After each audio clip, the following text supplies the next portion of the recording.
સુરતમાં સર્જાયેલી પરિસ્થિતિ મુદ્દે બેઠક યોજાઈ। પૂરની સ્થિતિ મુદ્દે મહત્વની બેઠક પડી। અત્યાર સુધીની થયેલી કામગીરીની સમીક્ષા કરાઈ છે। સરકાર તમામ પ્રકારે મદદ કરવા માટે તૈયાર છે। ક્લાઇમેટ ચેન્જના કારણે આવી પરિસ્થિતિ સર્જાઈ છે તેવું જણાવાયું છે। જે કામગીરી થઈ એની સમીક્ષા કરવામાં આવી।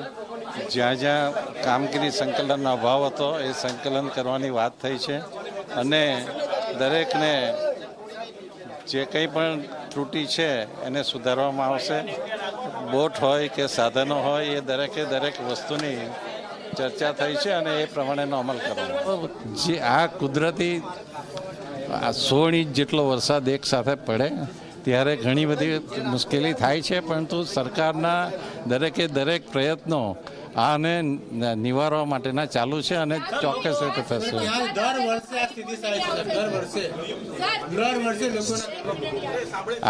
આપણે સાંભળો, આપણે જાણીએ છીએ કે સમગ્ર દુનિયામાં જે રીતે ક્લાઇમેટ ચેન્જ છે એના લીધે દરેક જગ્યાએ આવી પરિસ્થિતિ સર્જાય છે, પરંતુ આપણે આપણી રીતે જે રીતે આપણા મર્યાદામાં છે એ બધા પ્રયત્નો કરવામાં આવે। જે કંઈ પરિસ્થિતિનું નિર્માણ થયું છે અને જે તંત્ર વહીવટી તંત્રની જે કંઈ ખામીઓ હતી, જે કંઈ બેદરકારી હતી, એ તમામ વાત મંત્રીશ્રી સમક્ષ મેં મૂકી છે। વહીવટી તંત્રની જે કંઈ બેદરકારી હતી, જે કંઈ ખામીઓ હતી, તમામ પ્રકારની ખામીઓ અને બેદરકારીની વાત મેં મંત્રી સમક્ષ મૂકી છે। કુદરતનો કહેર છે, એમાં આપણે કોને જવાબદાર ગણવા? એ કુદરતનો કહેર વર્તાણો છે અને એમાં આપણે બધા, તમે ને હું, સુરતના દરેક પરિવારો સાથે મળીને એનો સામનો કરવો છે।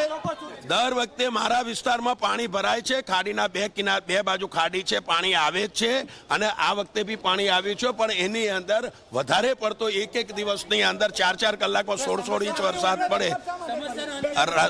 રજૂઆત અમારી એ જ હતી કે હવે પછીનું જે રિએક્શન, હવે પછી પાણી ઉતરી ગયા પછી આપણે શું કરવું એની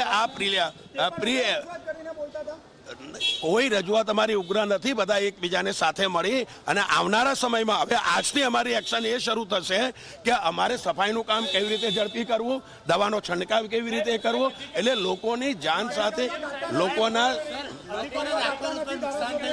નહીં બધાની સમેટભર્યા વાતાવરણની અંદર કામ ચાલે છે।